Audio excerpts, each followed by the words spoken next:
So, this is my salary for this month. So, paano ko mabay na hati-hati ito? So, padala na sa, ito para sa asawa ko. Then, this month, kailangan ko magbayad ng 566 sa amo ko dahil sa pasta ko nung nakaraan. Kailangan ko magbayad ito. Then, ito ay para sa ating savings.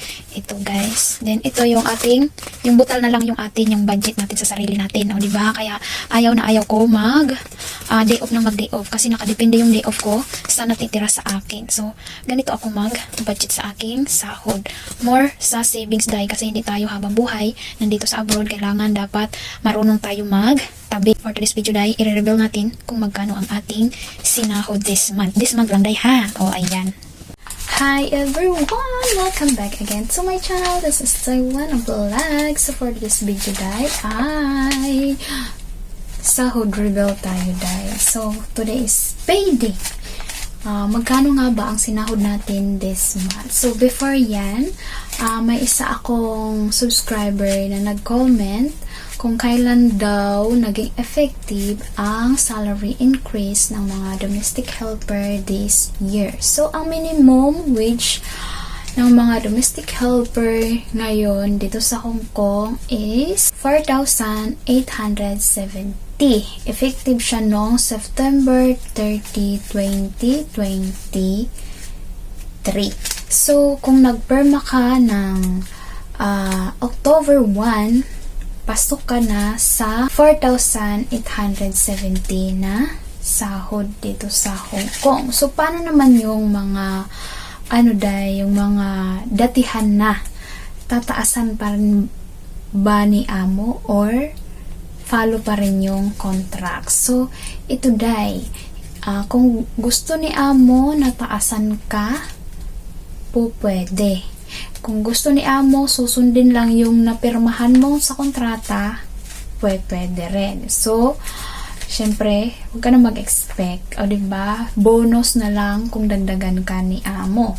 So, sa naman sa may mga food allowance, ang food allowance this year is 1,236 na ang food allowance this year. So, sa mga baguhan, kasi may nakaraan, may nag-comment din sa akin, may nag-PM na ang sahod daw niya, bakit ganun, kulang. So, ang paalala ko lang sa inyo, i-clear nyo talaga sa amo nyo kung kulang, kung may doubt kayo na bakit ganito, ba't ganito lang ang sinahod ko. So, tulad ka sa akin nga, nung unang sahod ko is nagtaka ako bakit kulang sa isip-isip ko. So, in-explain naman yun ni amo, nag-oo lang ako ng nag-oo, pero hindi pumasok sa utak ko. Nung pumunta ako ng agency, tinanong ko bakit ganito lang ang sinahod ko. So, ang nangyari is, dumating ako ng 5, so 5 ako nag-start, then pinasahod ako ng 1, pagka 1. So, binawas nila doon yung aking 4 days na araw. So, hindi kompleto ang buong sahod ko na 4,630 lang noon. So, i-clear nyo. Halimbawa naman, kung hindi sila pasweldo sa inyo within 1 week, magkuha kayo ng proof na hindi sila ganito, ganyan. Kung laging ganon, pwede kayo magreklamo. At pwede silang mamultahan ng 350,000 Hong Kong dollar at 3 years na kulong. Yan. Talagang patas talaga nito yung batas. So, ayan. Back to the topic na sahod reveal ko for this month. So, nakasahod ako this month ng 5,582. Bakit nakasahod ka na medyo malaki-laki this month? Kasi, meron tayong 6 na day off dapat. So, nag-day off lang ako ng 2 days. Kaso nga lang, ang inote ko na 4 days ay nabudol naman ako ng 1,000. O, diba? Magkano lang yung 4 days na inote ko? Around 150, 300. 600. Around 600 yung inutik ko, pero nabudol ako ng 1,000. Diba? Kaya ayaw ko na mag-day off, day.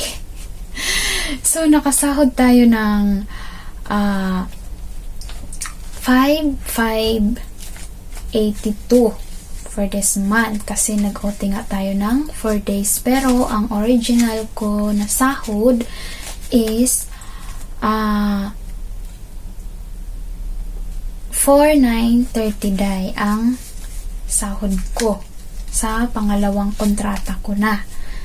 Sa pangalawang kontrata ko yan. So, magkano yan in piso? 34,000 din siya in piso. No, 34. Hindi na rin masama kaysa doon ka mag-work sa Pinas.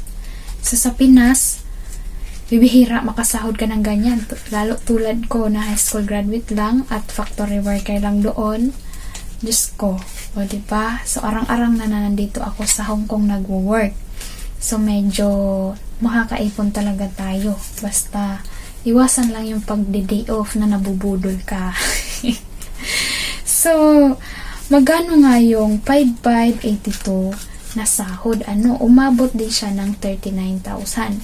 So, dahil nga nabudol tayo ng 1,000, pero at least, diba, hayaan mo na yun. Kalimutan mo na yun, dahil mag-move on ka na, So, nagbayad ako ngayon ng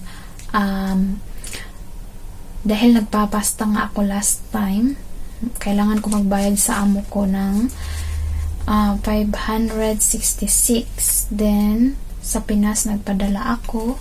So, may natira tayong 4,000 na panghulog natin kay MP2. Kaya, kailangan natin yun magtabi ng magtabi.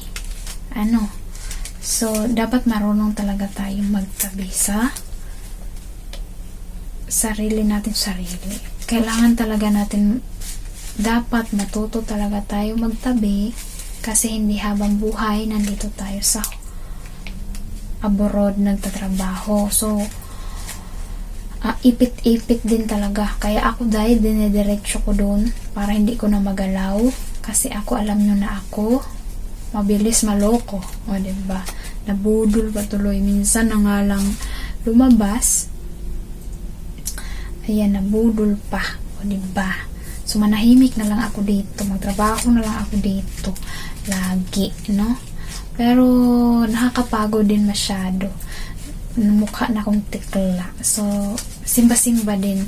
Alternate na lang, pero hindi na ako saan-saan pa pupunta. Lesson learned na rin yung pagkabudol sa akin, no? Good luck sa inyo, sa nambudol sa akin, mga kapwa pa Pinay. Very wrong. So, ayan lamang for today's video, day. Ang ating sahod reveal. So, magkano na din yun, no? 34. Ganun lang naman yung sahod ko. So, more ipon talaga tayo, day, ha? So, ayan lamang, guys. Kung bago ka pa lang sa channel ko, huwag mo nang kalimutan, i-click mo na ang bell. Bell, basta bell, i-click mo na. I-bell all mo na para lagi kang notify sa aking mga videos. So, see you next na, day. Bye-bye.